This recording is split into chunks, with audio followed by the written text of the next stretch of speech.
7 ಹಂತಗಳ ಸಾರ್ವತ್ರಿಕ ಲೋಕಸಭಾ ಚುನಾವಣೆಗೆ ಇವತ್ತು ಚಾಲನೆ ಸಿಗಲಿದ್ದು ಮೊದಲ ಹಂತದಲ್ಲಿ 102 ಲೋಕಸಭಾ ಕ್ಷೇತ್ರಗಳಲ್ಲಿ ಮತದಾನ ನಡೀತಾ ಇದೆ. 21 ರಾಜ್ಯಗಳು ಹಾಗೂ ಕೇಂದ್ರಾಡಳಿತ ಪ್ರದೇಶಗಳಲ್ಲಿ 16.63 ಕೋಟಿ ಮತದಾರರು ತಮ್ಮ ಹಕ್ಕನ್ನು ಚಲಾಯಿಸಲಿದ್ದಾರೆ. ತಮಿಳುನಾಡು, ಅರುಣಾಚಲ ಪ್ರದೇಶ, ಅಸ್ಸಾಂ, ಉತ್ತರ ಪ್ರದೇಶ, ಪಶ್ಚಿಮ ಬಂಗಾಳ, ಮಣಿಪುರ, ಬಿಹಾರ, ಛತ್ತೀಸ್ಗಢ, ಮಹಾರಾಷ್ಟ್ರ, ಮಧ್ಯಪ್ರದೇಶ, ಮೇಘಾಲಯ, ಮಿಜೋರಾಂ, ನಾಗಾಲ್ಯಾಂಡ್, ರಾಜಸ್ಥಾನ್, ಸಿಕ್ಕಿಂ ಸೇರಿದಂತೆ 21 ರಾಜ್ಯಗಳಲ್ಲಿ ಮತದಾನ ನಡೆಯಲಿದೆ. ಬೆಳಗ್ಗೆ 7 ಗಂಟೆಯಿಂದ ಸಂಜೆ 6 ಗಂಟೆವರೆಗೆ ಮತದಾನ ನಡೆಯುತ್ತೆ.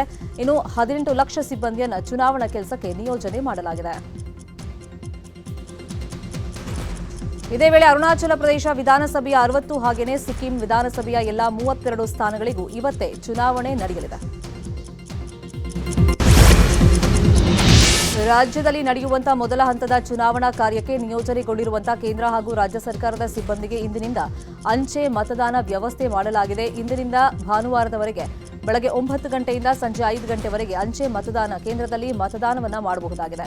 ಉಡುಪಿ ಚಿಕ್ಕಮಗಳೂರು ಕ್ಷೇತ್ರದಲ್ಲಿ ಮಣಿಪಾಲದಲ್ಲಿನ ಚುನಾವಣಾಧಿಕಾರಿ ಕಚೇರಿ, ಹಾಸನ ಕ್ಷೇತ್ರದಲ್ಲಿ ಜಿಲ್ಲಾಧಿಕಾರಿ ಕಚೇರಿ, ದಕ್ಷಿಣ ಕನ್ನಡ ಕ್ಷೇತ್ರದಲ್ಲಿ ಮಂಗಳೂರಿನ ಕೊಠಡಿ ಸಂಖ್ಯೆ 105 ಮಾಹಿತಿ ಕೇಂದ್ರ, ಚಿತ್ರದುರ್ಗ ಕ್ಷೇತ್ರದಲ್ಲಿ ಸಹಾಯಕ ಚುನಾವಣಾಧಿಕಾರಿ ಕಚೇರಿ, ತುಮಕೂರು ಕ್ಷೇತ್ರದಲ್ಲಿ ತಹಶೀಲ್ದಾರ್ ಅವರ ನ್ಯಾಯಾಲಯ ಕೊಠಡಿಯಲ್ಲಿ ಮತದಾನ ಮಾಡಬಹುದಾಗಿದೆ. ಮಂಡ್ಯ ಅಖಾಡಕ್ಕೆ ಇಳಿದಿರುವಂತಹ ಚಾಲೆಂಜಿಂಗ್ ಸ್ಟಾರ್ ದರ್ಶನ್ ಅಬ್ಬರದ ಪ್ರಚಾರ ಮಾಡ್ತಾ ಇದ್ದಾರೆ. ನಿನ್ನೆ ಇಡೀ ದಿನ ಮಳವಳ್ಳಿ ಸುತ್ತಮುತ್ತ ಕಾಂಗ್ರೆಸ್ ಅಭ್ಯರ್ಥಿ ಸ್ಟಾರ್ ಚಂದ್ರು ಪರ ಪ್ರಚಾರ ಮಾಡಿದ್ರು. ಇವತ್ತು ಕೂಡ ಪ್ರಚಾರಕ್ಕೆ ಇಳಿದಿದ್ದು ಕೆಆರ್ ನಗರ, ಕೆಆರ್ ಪೇಟೆ ಸುತ್ತಮುತ್ತ ಮತ ಯಾಚಿಸಲಿದ್ದಾರೆ. ನಟ ದರ್ಶನ್ ಹೋದಲ್ಲೆಲ್ಲ ಜನಸಾಗರವೇ ಸೇರ್ತಾ ಇದ್ದು ಕಾಂಗ್ರೆಸ್ ನಾಯಕರು ಅಬ್ಬರಿಸ್ತಾ ಇದ್ದಾರೆ.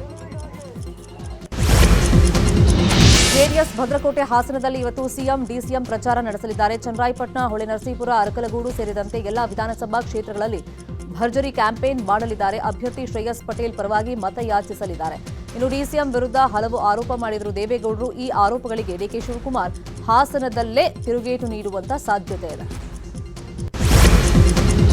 ಇಂದು ಮಾಜಿ ಸಿಎಂ ಯಡಿಯೂರಪ್ಪ ನೇತೃತ್ವದಲ್ಲಿ ಹಾವೇರಿ, ಗದಗ ಲೋಕಸಭೆ ಕ್ಷೇತ್ರದಲ್ಲಿ ಬಿಜೆಪಿ ಶಕ್ತಿ ಪ್ರದರ್ಶನ ಮಾಡಲಿದೆ. ಮಾಜಿ ಸಿಎಂ ಹಾಗೆಯೇ ಬಿಜೆಪಿ ಅಭ್ಯರ್ಥಿ ಬಸವರಾಜ ಬೊಮ್ಮಾಯಿ ನಾಮಪತ್ರ ಸಲ್ಲಿಕೆ ಕಾರ್ಯಕ್ರಮ ಅದ್ದೂರಿಯಾಗಿ ನೆರವೇರಲಿದೆ. ನಗರದ ಪುರಸಿದ್ದೇಶ್ವರ ದೇವಸ್ಥಾನದಿಂದ ಎಂಜಿ ರೋಡ್ ಮೂಲಕ ರ್ಯಾಲಿ ಆರಂಭಿಸಿ ಬಳಿಕ ಕೊಳ್ಳಿ ಪಾಲಿಟೆಕ್ನಿಕ್ ಕಾಲೇಜಿನ ಸಮಾವೇಶದಲ್ಲಿ ನಾಯಕರು ಪಾಲ್ಗೊಳ್ತಾ ಇದ್ದಾರೆ. ಇನ್ನು ಬೆಳಗ್ಗೆ 11ವರೆಗೆ ರೋಡ್ ಶೋ ಶುರುವಾಗಿ ಮಧ್ಯಾಹ್ನ 3 ಗಂಟೆಗೆ ಮುಕ್ತಾಯವಾಗಲಿದೆ.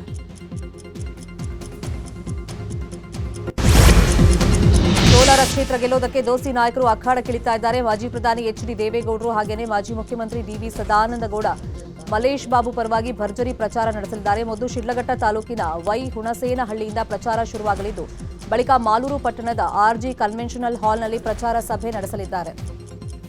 ಈ ವೇಳೆ ಅರವಿಂದ್ ಲಿಂಬಾವಳಿ ಹಾಗೂ ಸಂಸದ ಮುನಿಸ್ವಾಮಿ ಸೇರಿದಂತೆ ಹಲವು ನಾಯಕರು ಸಾಥ್ ನೀಡಲಿದ್ದಾರೆ. ಒಕ್ಕಲಿಗ ಮತಗಳನ್ನು ಸೆಳೆಯೋದಕ್ಕೆ ಎಚ್ಡಿಡಿ ಹಾಗೂ ಡಿವಿಎಸ್ ಅಖಾಡಕ್ಕೆ ಇಳಿತಾ ಇದ್ದಾರೆ. ಇವತ್ತು ತುಮಕೂರು ಜಿಲ್ಲೆಯಲ್ಲಿ ಮೈತ್ರಿ ನಾಯಕರು ಭರ್ಜರಿ ಮತಬೇಟೆ ನಡೆಸಲಿದ್ದಾರೆ. ಅದರಲ್ಲೂ ಸಹಕಾರಿ ಸಚಿವ ಕೆಎನ್ ರಾಜಣ್ಣ ಕ್ಷೇತ್ರ ಮಧುಗಿರಿಯಲ್ಲಿ ಮೈತ್ರಿ ನಾಯಕರಾದ ಕುಮಾರಸ್ವಾಮಿ ಮತ್ತು ಬಿಜೆಪಿ ರಾಜ್ಯಾಧ್ಯಕ್ಷ ಬಿವೈ ವಿಜಯೇಂದ್ರ ನೇತೃತ್ವದಲ್ಲಿ ಮೈತ್ರಿ ಅಭ್ಯರ್ಥಿ ವಿ ಸೋಮಣ್ಣ ಪರವಾಗಿ ಮತಯಾಚನೆಯನ್ನ ಮಾಡಲಿದ್ದಾರೆ. ಮಧುಗಿರಿಯ ಸಂತೆ ಮೈದಾನದಲ್ಲಿ ಬೃಹತ್ ಸಮಾವೇಶದಲ್ಲಿ ಪಾಲ್ಗೊಳ್ಳಲಿರುವ ಮೈತ್ರಿ ನಾಯಕರು ವಿ ಸೋಮಣ್ಣ ಪರವಾಗಿ ಅಬ್ಬರದ ಪ್ರಚಾರವನ್ನು ನಡೆಸಲಿದ್ದಾರೆ.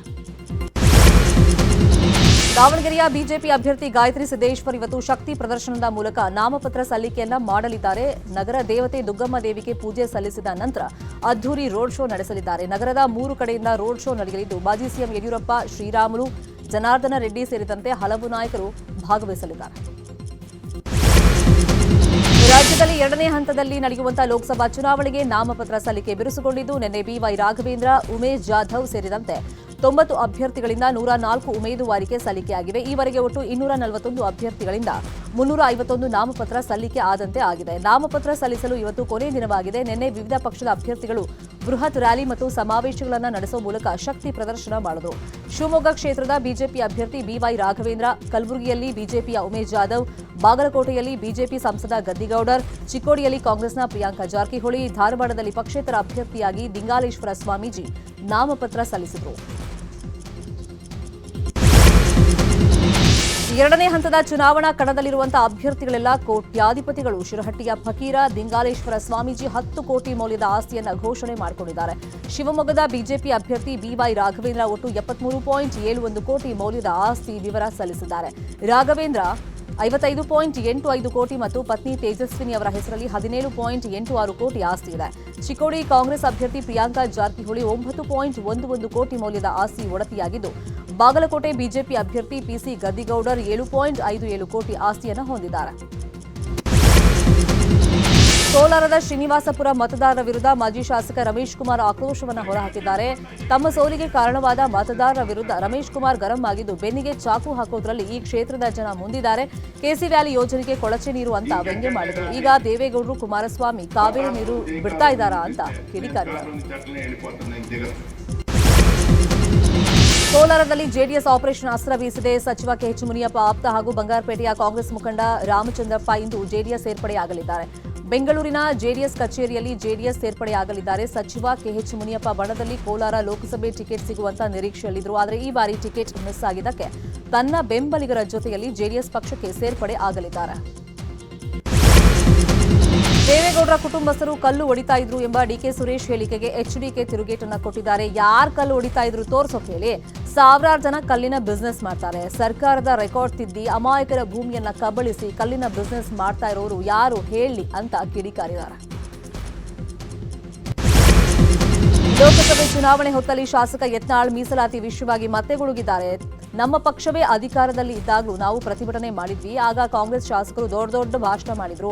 ನಮ್ಮ ಸರ್ಕಾರಕ್ಕೆ ಚಾಲೆಂಜ್ ಆಗ್ತಾ ಇದ್ರು. ಪಂಚಮಸಾಲಿ ಸಮುದಾಯಕ್ಕೆ 2A ಮೀಸಲಾತಿ ಕೊಡೋದಾಗಿ ಹೇಳ್ತಾ ಇದ್ರು. ಆದ್ರೆ ಈಗ ಒಬ್ಬರು ಬಾಯ್ ಬಿಡ್ತಾ ಇಲ್ಲ ಅಂತ ಆಕ್ರೋಶವನ್ನ ವ್ಯಕ್ತಪಡಿಸಿದ್ದಾರೆ.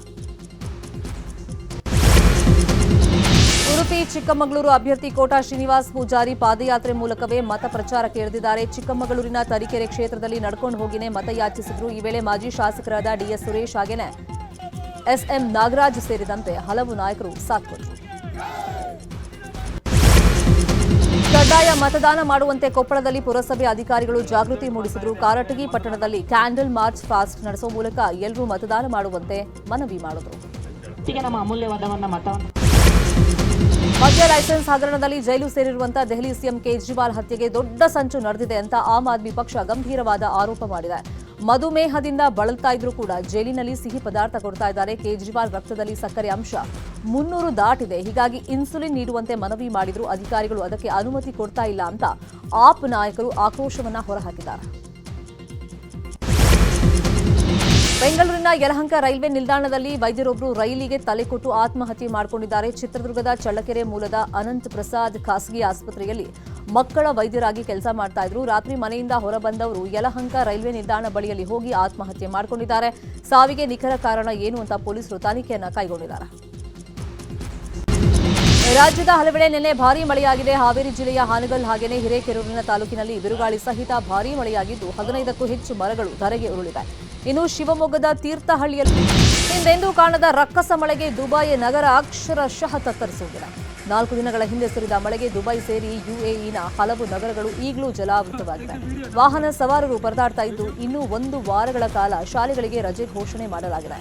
ಪರಿಹಾರ ಕಾರ್ಯ ಭರದಿಂದ ಸಾಗಿದ್ದು ಜನ ಮನೆಯಿಂದ ಹೊರಗಡೆ ಬರೋಕೆ ಆಗದ ಪರಿಸ್ಥಿತಿಗೆ ಬಂದಿದ್ದಾರೆ.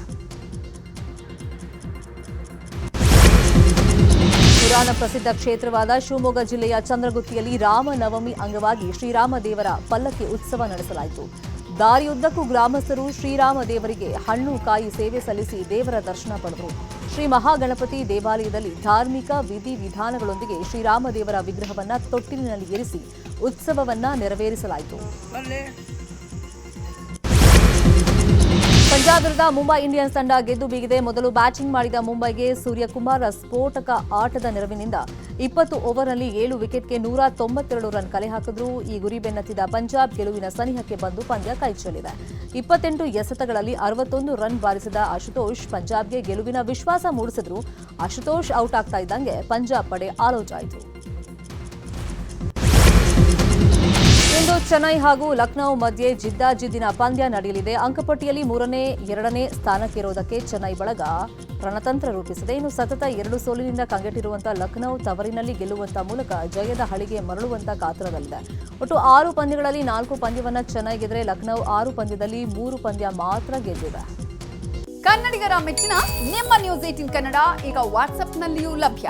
ಕರ್ನಾಟಕ ಮತ್ತು ದೇಶ ವಿದೇಶದ 360 ಡಿಗ್ರಿ ಸುದ್ದಿ ವಿವರವನ್ನ ನೀವು ನಿಮ್ಮ ಕೈ ಬೆರಳುಗಳಲ್ಲಿಯೇ ಪಡೆಯೋದಿಕ್ಕೆ ಈ QR ಕೋಡ್ ಅನ್ನ ಸ್ಕ್ಯಾನ್ ಮಾಡಿ. ನಮ್ಮ ಚಾನೆಲ್ ಅನ್ನ ಫಾಲೋ ಮಾಡಿ, ನೋಟಿಫಿಕೇಶನ್ ಆನ್ ಮಾಡಿ.